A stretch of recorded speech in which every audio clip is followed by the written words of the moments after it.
अस्सलाम वालेकुम। मैं हूं फैसल तारिड़। आज जी बहुत ज़्यादा खबरें हैं। आज नवाज शरीफ को बरी किया जाएगा और फौजी अदालतों के खिलाफ फैसला सुनाने वाले जजेस की भी शामत आ चुकी है। ताकतवर हल्के तपे हुए हैं कि वो कौन है जो हमारी ताकत को चैलेंज करता है, हमारे प्लान के रास्ते में रोड़े अटकाता है। नवाज शरीफ अदालतों से तो शायद बरी हो जाएं, ये निज़ाम, ये एस्टैब्लिशमेंट तो शायद नवाज के सामने लेट जाए, लेकिन किस तरह से नवाज को एक बड़ा चैलेंज मिला है आज। और मरियम नवाज क्यों तपी हुई हैं, क्यों गुस्से में हैं, सारा मीडिया कंट्रोल करके एक तासुर बना के कि जैसे पूरा पाकिस्तान ही मीनार पाकिस्तान उमड़ आया था। अब मरियम नवाज क्यों गुस्से में हैं, इस हवाले से भी बात करनी है। तो जी, सोमवार के दिन, मंडे के दिन एक फैसला आया। ताकतवर हलकों को एक बड़ा धचका लगा और उनका जो प्लान था वो तबाह बर्बाद हो गया कि जब 5 रुकनी बेंच ने एक फैसला सुनाया कि फौजी अदालतों के अंदर किया गया ट्रायल, उसकी कोई औकात नहीं होगी, उसको एक्सेप्ट नहीं किया जाएगा, वो कलअदम होगा, उसका कोई मुस्तकबिल नहीं होगा।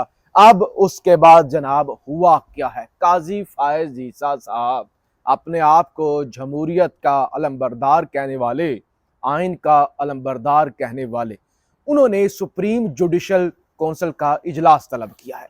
अब यह इजलास कल दिन 11 बजे बुलाया गया है।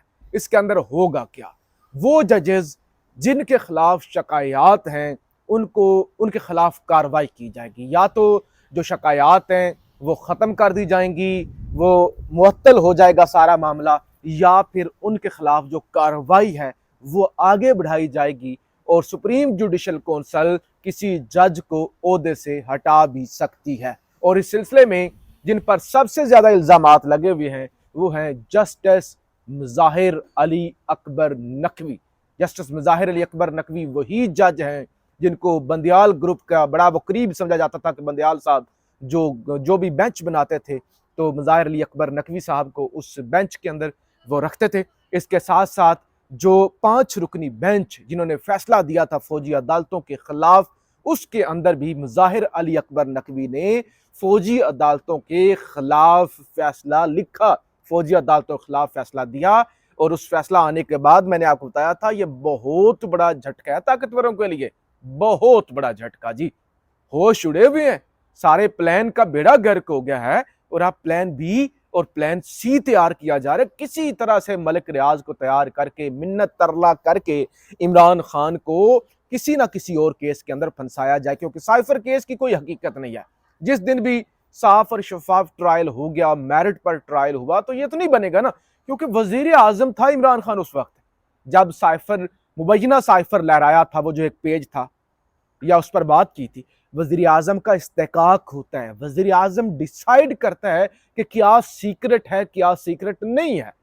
तो अमेरिका को खुश करने के लिए, अमेरिका को पैगाम देने के लिए, देखिए जी हम तो अपना बंदा भी लटका देंगे, हमने तो अपना बंदा भी, अभी ट्रायल हो रहा है और जेल पर रखा हुआ पिछले 2-2.5 महीनों से, देखो जी हम तो आपको खुश करने के लिए लगे हुए हैं, लेकिन कानूनी तौर पर इसकी कोई हैसियत नहीं है। तोशा खाना के अंदर सजा मुअत्तल हो चुकी है। तो लिहाजा अब किसी ना किसी तरह मलक रियाज को तैयार किया जा रहा है और जजेस को थ्रेट किया जा रहा है, खबरदार खबरदार, इमरान खान के हक में फैसले देने की जरूरत नहीं है, हमारे इख्तियारात को चैलेंज मत करना। आपने इसीलिए देखा ना कि अदालतों को जूती की नोक पर रखा जाता है कि जब कोई अदालत फैसला दे देती है उसके बावजूद गिरफ्तार कर लिया जाता है, अदालत जमानत दे देती है उसके बावजूद गिरफ्तार कर लिया जाता है।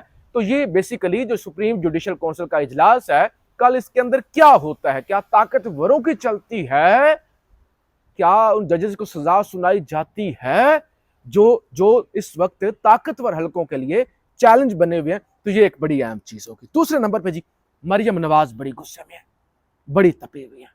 मरियम नवाज ने अपनी पार्टी के रहनुमाओं को झाड़ पिलाई है कि जलसा नाकाम हुआ है। ARY ये दावा कर रहा है, वैसे ARY ने तो एक और भी कल खच मारी ना। ARY ने कहा कि वो जो PTI के को सपोर्ट करने वाले लोग हैं ना वो टेररिस्ट हैं, यानी PTI के बयानिए को जो प्रमोट कर रहे हैं वो टेररिस्ट हैं, उनको वो पाकिस्तान के अंदर बहुत बड़े दहशतगर्द हैं। और अलमिया देखिए, अलमिया देखिए कि हमारे जैसे लोग हैं जिनको इंडिया ने टेररिस्ट डिक्लेयर किया। भारत ने कहा कि ये जी टेररिस्ट हैं, ये पाकिस्तान की खुफिया एजेंसी आईएसआई के पे रोल पे हैं। किसी वीडियो के अंदर मैं आपको वो सारी कन्वर्सेशन सुना भी दूंगा जो इंडिया ने पाबंदी लगाई, बैन किया, उन्होंने अपने टीवी चैनल पर हर रोज चलाया कि देखें जी ये फैसल तारड़ स्पीक्स एक चैनल है, इस पर टेररिज्म होती है, ये आईएसआई के पे रोल पे है, ये फलां है, ये फलां है, और बाकी हमारे जितने दोस्त हैं। लेकिन आज नौबत ये आ गई है कि पाकिस्तानी इस्टेब्लिशमेंट, पाकिस्तानी अदारे वो कहते हैं कि ये अब पाकिस्तान के अंदर भी टेररिस्ट हैं। इंडिया वाले कहते थे कि इंडिया के अंदर ये टेररिस्ट हैं, इसलिए इनको बैन करना चाहिए, इन पर पाबंदी लगानी चाहिए, और इंडिया ने पाबंदी लगाई भी। अब अपना ही मुल्क जिनका दिफा किया, अपने अदारे जिनका दिफा किया, वो कहते हैं टेररिस्ट है। बहरहाल जी, मरियम नवाज बहुत तपी हुई है, बहुत गुस्से के अंदर हैं। पार्टी रहनुमाओं की उन्होंने झाड़ पिलाई है कि आपने क्या किया है, जलसा तो नाकाम हो गया, जलसे का तो बेड़ा गर्क हो गया, लोग तो आए नहीं है, और इधर टीवी पर और ट्विटर पर और पता नहीं क्या क्या चापलूस और जो ऐसे होते हैं। उन्होंने कहा कि बड़ा जलसा हुआ है, तारीख का बड़ा जलसा हुआ है, नवाज शरीफ का जी बड़ा इस्तकबाल हुआ है। तो मरियम नवाज जी शदीद गुस्से में है। ARY कहता है मीनारे पाकिस्तान जलसे की नाकामी पर मरियम नवाज पार्टी रहनुमाओं से नाराज हैं कि जलसा अच्छा नहीं हुआ, इस्तकबाल पर अरबों रुपए लगा दिए, लेकिन कामयाबी नहीं हुई। अब नवाज शरीफ मरी से जी चल पड़े हैं। जब ये मैं रिकॉर्डिंग कर रहा हूँ, मरियम नवाज, जुनेद सफ्दर और पूरी फैमिली लाओ लश्कर उनके साथ है। झींगा गली से वो अपनी रहायश गाह से निकले हैं और अब जनाब वो मरी के रास्ते से एक्सप्रेस वे से होते हुए इस्लामाबाद पहुंचेंगे, और मुमकिन तौर पर आज लग रहा है कि नवाज शरीफ को बाइज्जत बरी कर दिया जाएगा और साबिक वज़ीर आज़म मिनिस्टर इनकलेव में इसहाक डार की रहायश गाह पर ठहरेंगे, सरकारी रहायशों पर। एक तरफ ये मफरूर को प्रोटोकॉल दिया जा रहा है, लेकिन मुर्दा घोड़े के अंदर जान नहीं डाली जा सकती। प्रोटोकॉल तो दिया जा सकता है। आफ्ताब बाजवा वकील हैं सुप्रीम कोर्ट के, वो कहते हैं मुर्दे के जनाजे में अगर 50 लाख अफराद आ जाएं तो क्या वो जिंदा हो जाएगा। इस वक्त नवाज शरीफ भी उस मुर्दे सियासतदान की मानद है जिसके जलसे में 10 करोड़ भी आ जाएं तो वो मुर्दा सियासतदान ही रहेगा। और दूसरी तरफ जनाब आज चैलेंज दिया यास्मीन राशिद ने कहा कि मैं चैलेंज करती हूँ नवाज शरीफ को कि आए मेरे खिलाफ इलेक्शन लड़े और जीत कर दिखाए। इंसदाद दहशतगर्दी की अदालत में थी वो, उन्होंने गैर रस्मी गुफ्तगू की। उन्होंने कहा नवाज शरीफ आ गया ना वापस, आए लाहौर के अंदर, अपने इलाके के अंदर मैं भी हूं, वो भी आ जाए। वो 3 दफा वजीर आजम रहा हुआ है, इस वक्त पूरी रियासत उसकी गुलाम बनी हुई है, अदालतें उसकी लोंडियां बनी हुई हैं, तो आए मेरे खिलाफ इलेक्शन लड़े, फिर पता लग जाता है कौन जीतता है कौन हारता है। और उमर सरफराज चीमा ने भी आज गुफ्तगू की इंसदाद दहशतगर्दी की अदालत में। उन्होंने कहा 6 माह हो गए हैं, 6 माह से जाली केस बनाए गए हैं, मुझे अभी तक जेल में रखा गया है, ये लोग मुझसे प्रेस कॉन्फ्रेंस करवाना चाह रहे हैं, ये लोग मुझ पर दबाव डाल के मुझे इतना अरसा जेल में रख के मुझसे प्रेस कॉन्फ्रेंस करवाना चाह रहे हैं। उमर सरफराज चीमा ने कहा अगर मैंने PTI छोड़नी होती